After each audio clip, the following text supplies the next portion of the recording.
last time.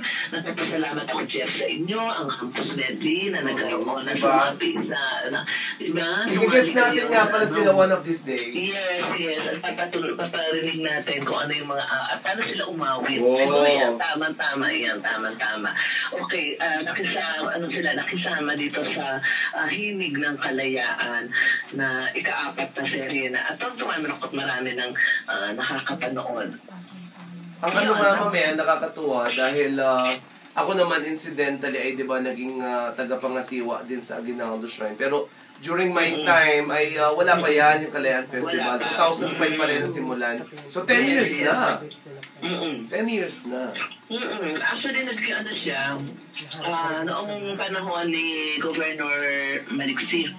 Okay. Oo, at saka ni Miss Alda. Alright. Sarap ang kinakain ko dito. Kaya nga narinig ko yung pagbuyaan nyo eh. Ano ba yan? Ano to eh? Hindi ko alam kung anong luto ito. Macaroni yata na may muscovado. Ano yan? Macaroni may muscovado. Parang kakaiba yata. Oo, ngayon salam namin kanina dito, muscovado. Ano bang namimiss ko sa Bacolod? Ay, yung chicken, siyempre, yung inasal. Yes. At saka yung mga cute na jeep nila, kasi kakaiba yung mga jeep dyan, di ba? Oo, at saka yung pala, at saka yung Kalea Cake House. Correct. Pero hindi ako sumama sa cake house. Alam mo na, kailangan bantayan ng sugar, hindi na bumabata. Tapos yung din sa Aguinaldo Shrine, kagaya ng pagsasadula ng pagbabaril kay Dr. Jose Rizal, dito yung sinasagawa yung parang paano yung tinaas, ang tama ba yung sinabi ko? Yes, yes. Nakasama ang mga local government at mga ako ng ating So that's one of the highlights of the celebration. Yes.